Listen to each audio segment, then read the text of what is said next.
Welcome back to Every Other Carl. I'm Carl, and today I'm running the electrical for my shed build.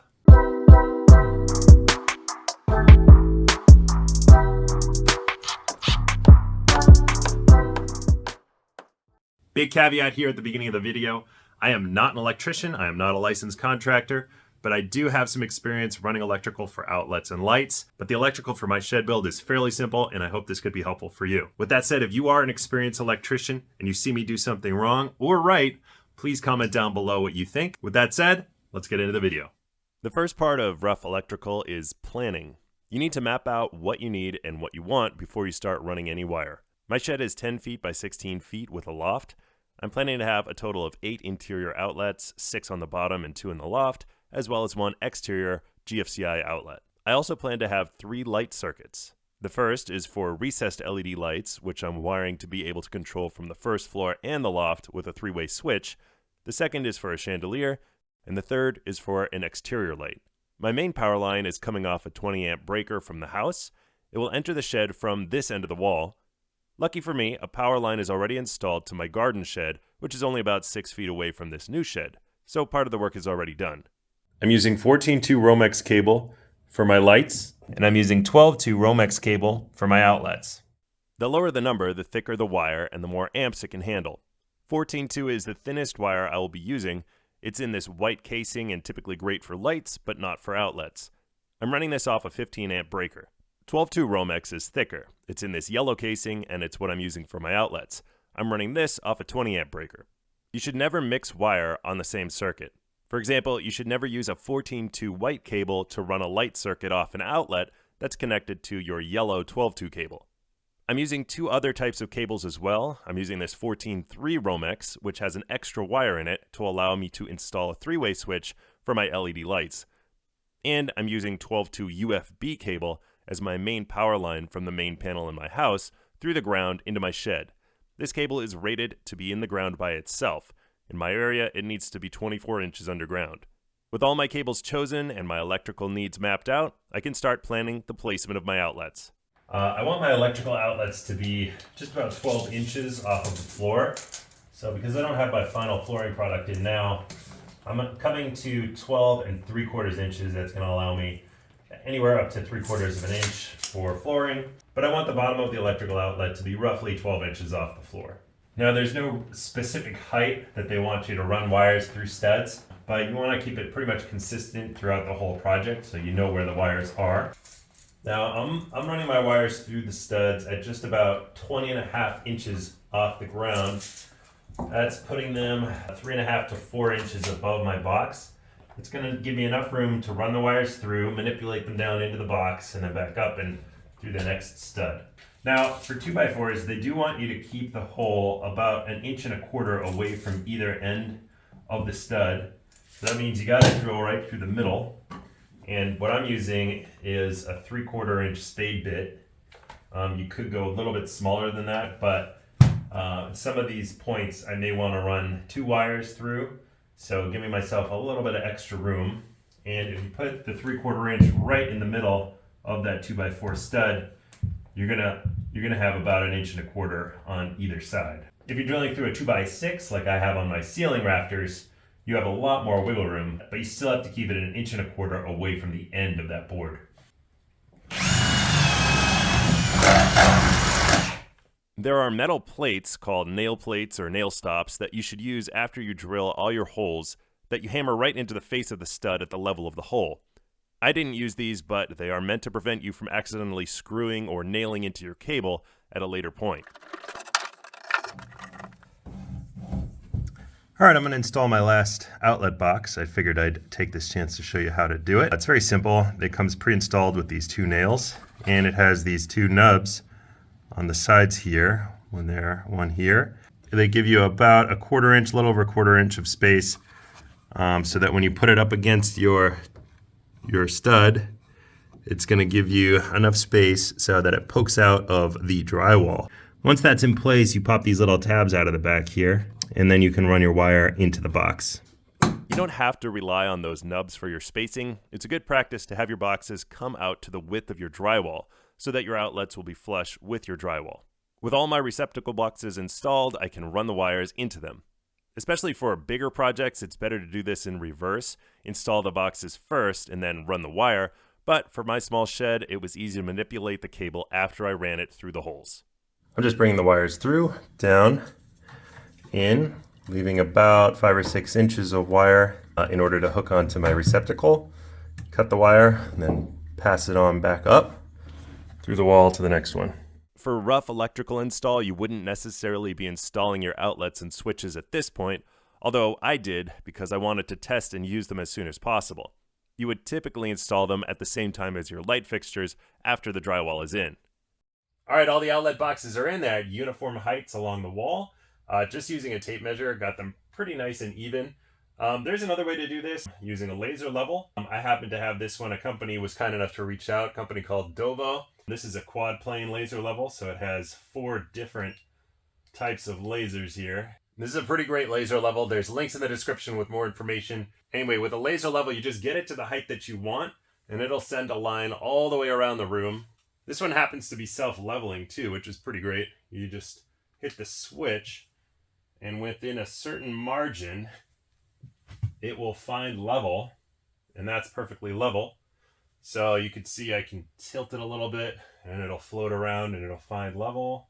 Anyway, like I said, there's more information in the description, but this is a great tool and you'll probably see me use this in some future projects too. With all my ground level wiring installed, I moved on to my lighting and loft wiring. I need to run 2 more loft outlets and all my lighting. I'm installing a 3-gang box for my light switches by the door. Switches should be near the door and around 48 inches off the floor.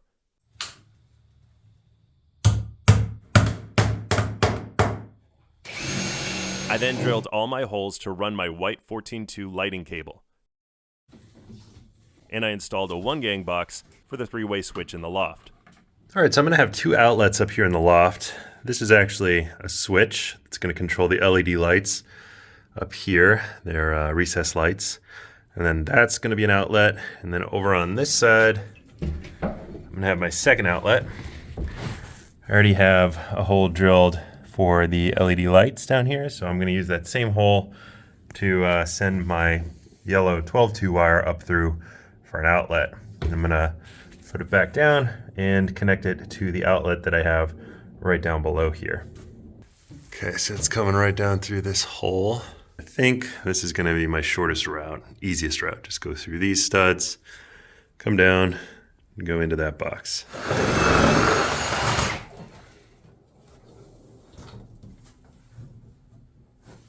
All right, here it is. I'll splice this in with some pigtails. I then did the same thing for the other side of the loft. Prepping your wires for an outlet or light switch is pretty much the same. My wife is doing all the prep on this 3-gang outlet box. First, you cut the sheathing back so that only a little bit is entering the box, and you're left with the individual wires. Then you strip the insulation off of the ends of the wires, typically about 3/4 of an inch. Usually, switches and outlets will have a gauge on the back that shows how much insulation should be stripped.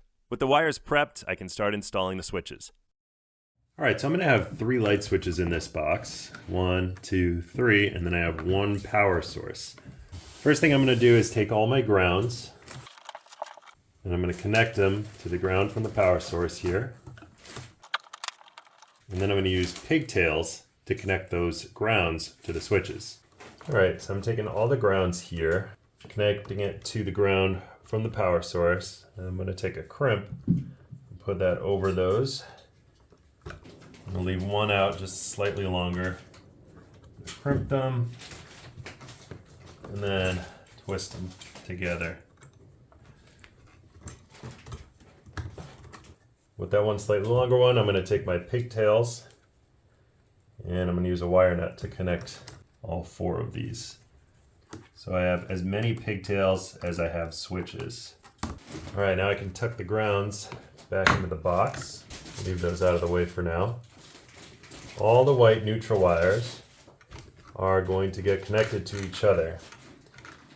I happen to have 2 regular switches and a 3-way switch. Doesn't matter. All the neutrals are going to get connected to each other. Okay, now I can tuck those out of the way.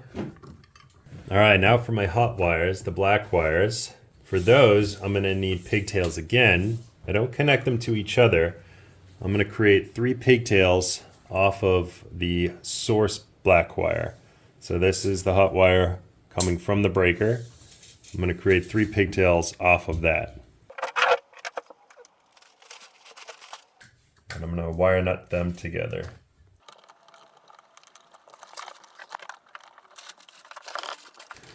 Alright, so I have my power source wire coming in. It's split into 3 pigtails.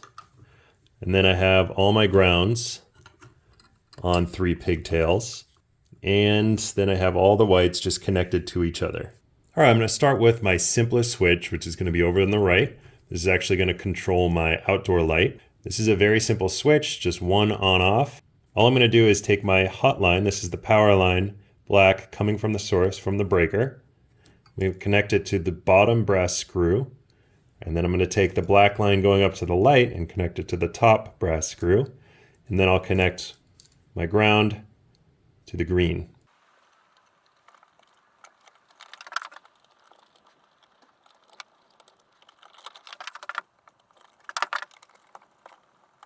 Okay, I'm going to set that one to the side for the moment.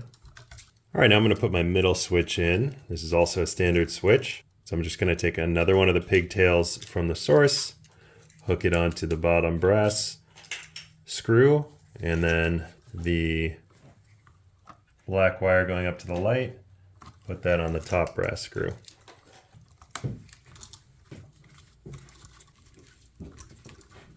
Now that I have the black on here, I'll just put my ground wire in.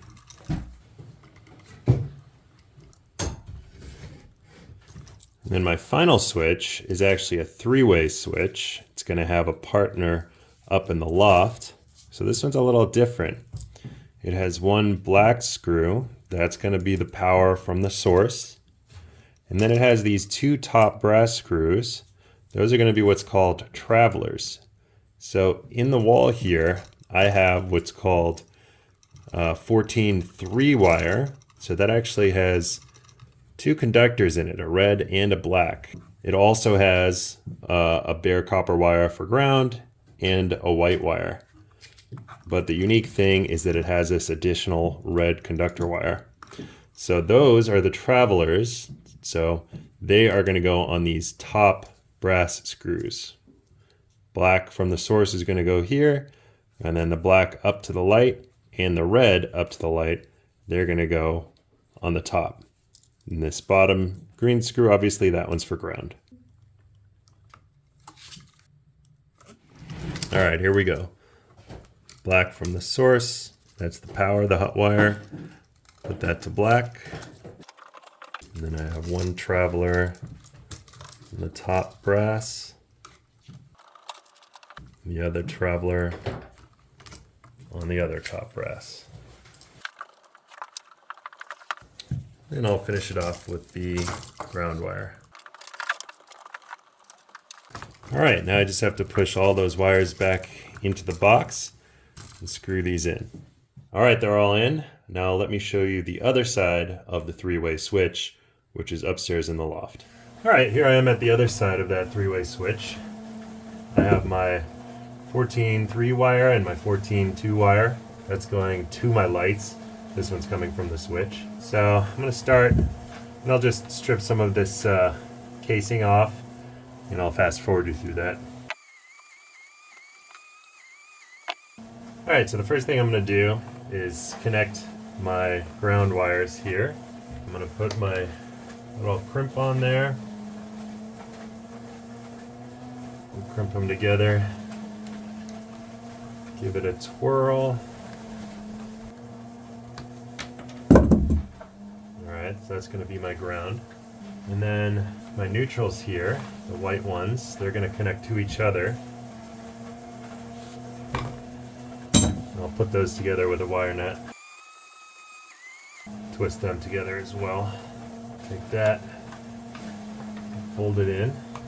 These are coming from my switch. These are going to be the traveler wires, and then this is the wire that's going to go to the lights.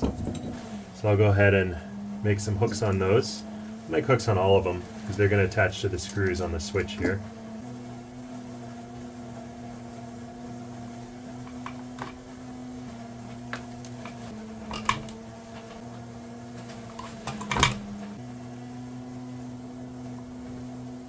Okay, so then the first one I'm going to do is my ground. I'll put that on the green here. And remember that the hook is going in the direction that I'm turning the screw. And then the black that's going to the lights, that's going to go on the one black screw here. And then the two travelers go on the two top screws here.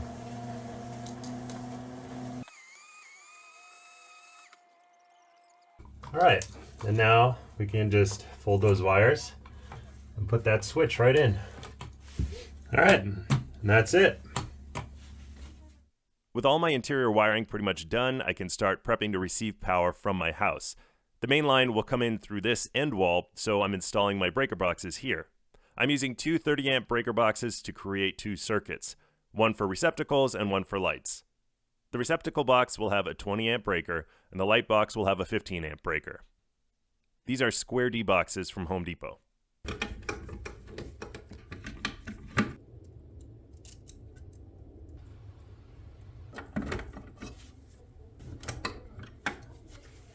Couple things to know about these boxes. They don't come with bushings. You have to buy those bushings separately. For me, I bought a pack of these 1/2-inch bushings. If you knock out the smaller holes, it's that kind of middle size, that's 1/2 inch. Also, they don't come with that grounding bar in the back here. You have to buy that separately. It comes in a little package like this. It looks like this. It has one longer screw or bolt in there, and that's going to bolt to the back of the box right in there in that little hole. This one I actually don't need the grounding bar. I can connect my two ground wires together and then it comes out and goes into here. That could be the situation somewhere else in the house. So anyway, they make you buy it separately. I set up two circuits, one for outlets and one for lights. I'm using these Square D breakers. I have a 20 amp for my outlets and a 15 amp for my lights. These Square D breakers give you the option of double tapping the breaker, so you can have two hot wires coming out of one breaker. The one for lights is coming off a 15 amp breaker going up to the lights with 14.2 Romex. The one for the outlet receptacles is off a 20 amp breaker and it's running 12.2 wire out to all the receptacles. I have two 30 amp boxes. I'm running 12.2 wire off a 20 amp breaker from the house. It's going to come through the wall here and enter into this breaker box. It's going to feed into this 20 amp breaker, and then I'm feeding the 15 amp breaker off of the 20. So I have another piece of 12.2 Romex going from this 20 amp breaker into this 15 amp breaker, and that's feeding the lights. This is kind of a funky setup, I know, but in the future I may run an additional circuit out here from the main panel, and that could be a separate circuit for the lighting altogether. So I wanted to have the two circuits separate. Right now, I'm just running everything off of this 20 amp breaker, including the lights. The reason I separated the two breakers and I didn't put both breakers in one box is because this box is rated for 30 amps. If I put a 20 and a 15, that would be 35. I could have bought a bigger box, but this is going to work for me right now. Also, I only have 12.2 cable coming into the shed, and that's carrying 20 amps from a 20 amp breaker in the main panel. So I couldn't get 35 amps of power off of that one line coming into the shed anyway. I could only get 20 amps. So I have 20 amps coming in, and then off of that, I'm feeding all my outlets, and I'm feeding this 15 amp breaker. So it's not like I'm trying to take 35 amps out of that one 12.2 wire coming from the main panel. And then for the lights, I'm putting it through this 15 amp breaker so that I can use this 14.2 cable. I'm not a professional electrician. If you know a better way to do this, please leave it in the comments below. It'll definitely help the next person out. But this is going to work for me right now. So this is what I'm using to run power to my shed. This is 12.2 UFB cable. It's waterproof. You actually put this right into the ground. You don't put it in conduit in the ground. You can go directly in the ground. And then as it comes out of the ground, you run it through a little bit of conduit just to protect it from the elements, and then run it into your building. This is the gray 12.2 wire. You don't run yellow Romex wire through the ground. UFB cable has each of the wires inside of it insulated from each other. In my area, this wire runs by itself 24 inches underground, so I'm digging a 24-inch deep trench. Like I said at the beginning, I just need to connect my new shed to my garden shed, which is about 6 feet away. All right, I dug my 2-foot trench. There's my 24 inches. And it's just a short 5.5-foot span. It's gonna come out of this shed, go down the 2 feet, across this trench, and then up into the new shed. Anytime you're working on wiring, you need to be careful that the wires are not live to prevent yourself from getting shocked. Having a voltage tester is really helpful for this. A company called Tesmen sent me their tester, and I really like it. It has 2 settings, one that shows if there is a hot wire in a broad range nearby, and another that can show very specifically which wire is hot.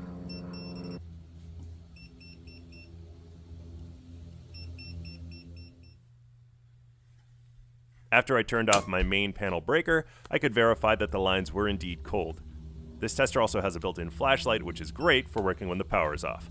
I have links to the tester in the description. With the power off, I can connect my UFB cable and send it out of the garden shed.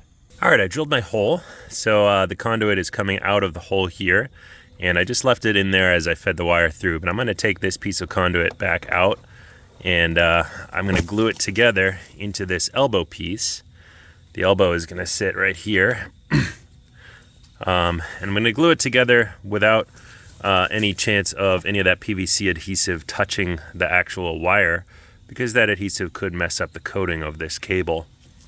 So I'll glue that together, and then I'm gonna glue an additional piece of conduit coming down out of the elbow into the ground.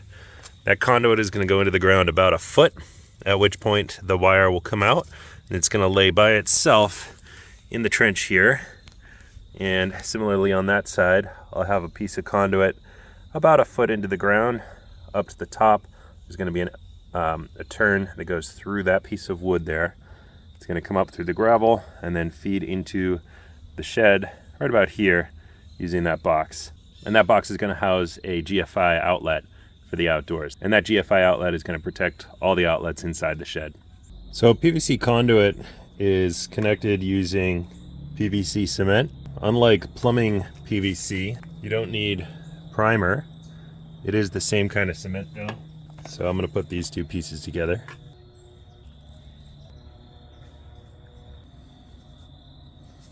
All right, now I'm gonna measure myself a piece that goes about 1 foot into the ground.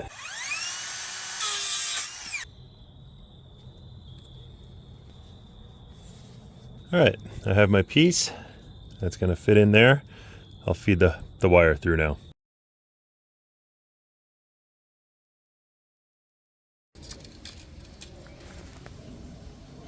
All right, so I'm gonna have my power line come in right here under the boxes. And just to make sure I mount the box on the outside in the right spot, I'm gonna drill a little pilot hole through. All right, here's the hole. It came through. I'm gonna drill it a little bigger. All right, so the wire is going to come up through the bottom of this electrical box and into this outdoor outlet box, which is going to have a GFI outlet in it. So it's going to come up through the bottom and then out through the back. So I'm just popping out the holes that I need. And I'll mount this box behind the siding. So I have to cut away some of this siding to get in there. And that's how the power is going to get in the building. All right, so I'm just going to trace the box here. Cut it out with my oscillating tool.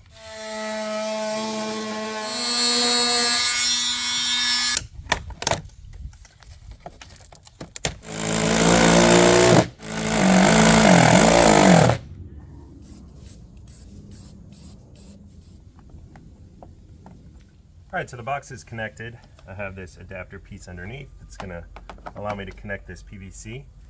I have a few of these angles and actually want to turn one of them a little bit more straight down. So I can use a heat gun to change the shape of this piece. I'm going to do that now. All right, now that that's bent, it's going to fit nicely right there. That's going to allow me to drill right through this wood, right where I want to, into the ditch. So while that cools, I'm going to prep this hole and I'm going to cut a little piece of conduit that's going to pass through the hole.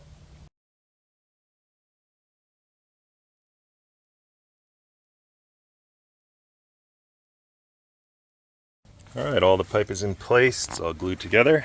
Here's my wire coming out, goes down into conduit, comes through this piece of wood. This will get covered up with gravel. This is going to be slightly above grade, which I'm not thrilled with, but it's not too bad. It goes down into the ditch, along the other side, up into that conduit, into the other shed. Alright, so this is going to be my GFI outlet, which is going to go right in there. And the power is going to pass through here, inside. In my area, any outbuilding is considered a potential wet area and needs to be protected by a GFCI outlet. That's why I'm making this first outlet GFCI, so that it can protect everything inside the shed. With the wire ran into the building, I could make my final connections into my breaker box and then fill in my ditch. After a bit of backfill, I laid a strip of red tape over the cable to help prevent anyone from hitting it with a shovel in the future. With that done, I used some caulking to seal all the holes in my siding. I'm using these wire staples. They have like a little plastic wire guard on there to tighten up all the wires that travel up my studs here.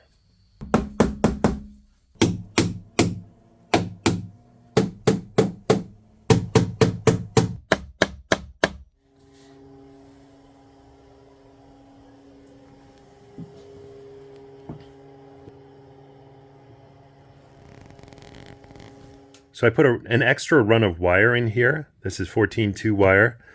I just ran it into this box and folded it back. It's not connected to anything. But it has enough here if I want to put another switch here, and I'll explain that to you. I have this 14-3 wire, which is going up to that box up there, also wrapped in, not connected to anything.